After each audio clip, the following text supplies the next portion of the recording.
Bonjour, troisième vidéo de ce vendredi 28 septembre où je suis en verve, où j'ai la patate, où la vie est belle, mais de toute façon, croyez-moi, elle est belle la vie. Alors c'est la première chose peut-être que j'ai envie de vous dire là tout de suite, elle est belle la vie. Ouais, c'est ça, je vais vous partager ça.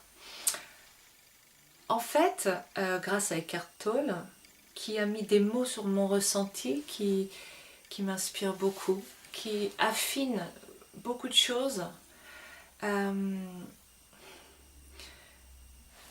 J'ai pris conscience d'une chose, plus d'une, mais comment je peux vous dire ça? Comment je peux vous dire ça? La vie est belle.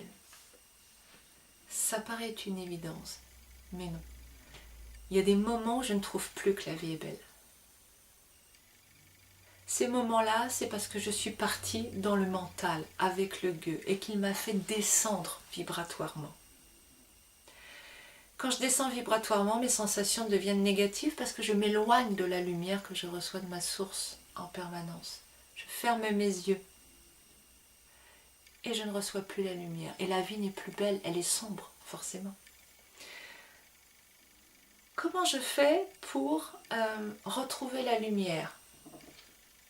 Alors la première chose, je vais vous parler de l'échelle émotionnelle.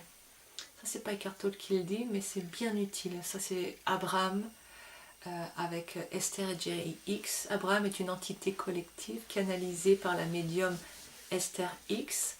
Pas X, X c'est H-I-C-K-S. Et il propose l'échelle émotionnelle et ça marche bien. En tout cas, moi, ça me convient. Donc, voici ce que c'est l'échelle émotionnelle.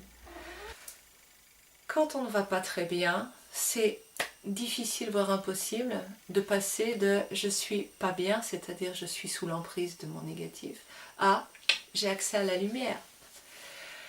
Vous allez donc monter les barreaux émotionnels un par un, c'est-à-dire que je vais passer de un sentiment de malaise à une pensée agréable. Puis d'agréable, je vais aller vers quelque chose qui me donne envie de sourire. Puis du sourire, je vais aller vers la joie. Et quand j'arrive à la joie, je suis déjà dans la lumière. Et après, je n'ai plus qu'à me remplir d'amour parce qu'il est à ma portée. Je me connecte simplement, je pense à l'amour et il rentre en moi. Alors un exemple. Donc l'idée de l'échelle émotionnelle, c'est petit à petit d'aller vers la joie. Un exemple. Donc voilà, imaginons je ne vais pas bien. Ce qui n'est pas le cas. Pas bien, pas le moral. Ouais, pas de sous, pas de moral, pas de sous, comment je vais faire, nanani, nanani. Bon, ok. J'essaie de penser à quelque chose qui est agréable. Bon, bah là, j'ai fait des cookies. Et ils sont bons. Des bons cookies. Donc, vous voyez, ça me met dans quelque chose d'agréable. J'ai fait des bons cookies. Je m'imagine manger mon bon cookie, sentiment agréable. J'ai déjà monté sur mon échelle émotionnelle. Je ne suis pas dans la grande joie, mais voilà. Ok. Maintenant, par exemple, est-ce que je peux avoir une pensée qui me donne envie de sourire, encore plus agréable? Ben, peut-être un souvenir, lié ou pas au cookie. Un souvenir d'un moment agréable. Ah, je me souviens cet été, quand j'étais sur la plage, waouh, au soleil, c'était tellement bien. Et puis de me rentrer dans la mer. Ah, bon, elle était frisquette, mais tel bonheur. Et puis de m'imaginer dans l'eau, là, en train de nager, et le sourire commence à arriver. Et puis de repenser à quelque chose de drôle, peut-être derrière, etc., etc. Et vous voyez, petit à petit, vous allez grimper les échelons. Quand vous êtes dans la fureur, c'est pas la peine. Il faut déjà vous vider de cette fureur. Pour se vider de la fureur, je vais vous montrer un truc que vous allez trouver peut-être particulièrement ridicule. Et quand je le fais faire aux gens au bien-être, au début c'est un peu difficile. On ne se tourne pas les uns vers les autres, on se met vers un mur, c'est un peu moins stressant, mais le yoga m'a enseigné ça, donc je vais vous montrer. L'idée, c'est je tire la langue le plus possible. Vraiment, j'essaie de mettre en tension là, ce muscle de la langue, de tirer très fort. Et puis, je vais souffler mon air par la bouche, mais souffler mon air par la bouche comme si je voulais faire sentir mon haleine. Donc, pas un pff, mais un vous voyez, quelque chose qui vient vraiment du fond de la gorge. Et je vais faire ça plusieurs fois. C'est rien qu'à le faire comme ça, je sens déjà que ça a un impact. Donc, je le fais une fois devant vous.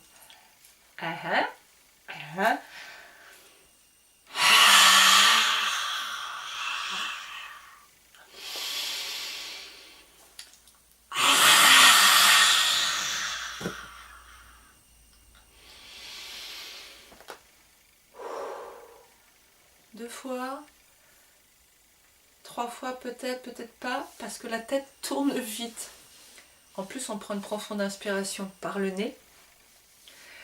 C'est dégoûtant dans la bouche. C'est amer, c'est du négatif. Alors évidemment, j'en ai mis plein la pièce. Donc je vous invite à faire ça plutôt à l'extérieur ou vers une fenêtre que vous ouvrez. Et puis éventuellement après, de mettre une bougie pour que le feu purifie l'endroit. Et demandez à la bougie, au feu de purifier l'endroit. Ou à l'air, purifie cet endroit. Et ça marche. Question de glande pinéale pour le sentir ou pas. Mais et ça marche. Donc, échelle émotionnelle, libérer sa charge négative quand elle est trop forte pour pouvoir grimper au barreau suivant. Donc voilà, ça peut être de la colère à l'indignation, etc., etc. Et on remonte les barreaux. Ça marche bien. La chose la plus importante, c'est pour sortir de la souffrance, c'est le fait de cesser de résister à ce qui est. Eckhart Tolle l'explique comme ça. Et c'est vraiment... c'est en train de profondément transformer ma vie. C'est-à-dire que toutes nos souffrances sont mentales. Parce qu'avoir mal quelque part, c'est une information. J'ai mal là, ok. Mais c'est pas pour ça que je souffre. Je peux avoir mal quelque part et ne pas souffrir. C'est ok, je peux avoir mal et que ce soit ok. Je prends un exemple, parce que vous dites peut-être, mais non, mais attends, si j'ai mal, j'ai mal. Non, il y a des souffrances que vous faites et qui sont ok pour vous. Par exemple, je vais faire du sport, je vais m'éclater à jouer au foot toute la journée avec mes potes le dimanche matin, et le lendemain j'aurai des courbatures. Ok, mais ces courbatures, elles seront peut-être agréables parce qu'elles me rappellent quelque chose d'agréable. J'ai joué au foot avec mes potes. Donc ouais, ça tire. En tout cas, moi, quand j'ai des courbatures, oui, ça tire, mais je suis contente. Ça prouve que j'ai fait bouger mes muscles, que j'ai travaillé. Alors, soit je suis complètement zinzin, mais peut-être le jugerez-vous. Mais voilà, c'est ok.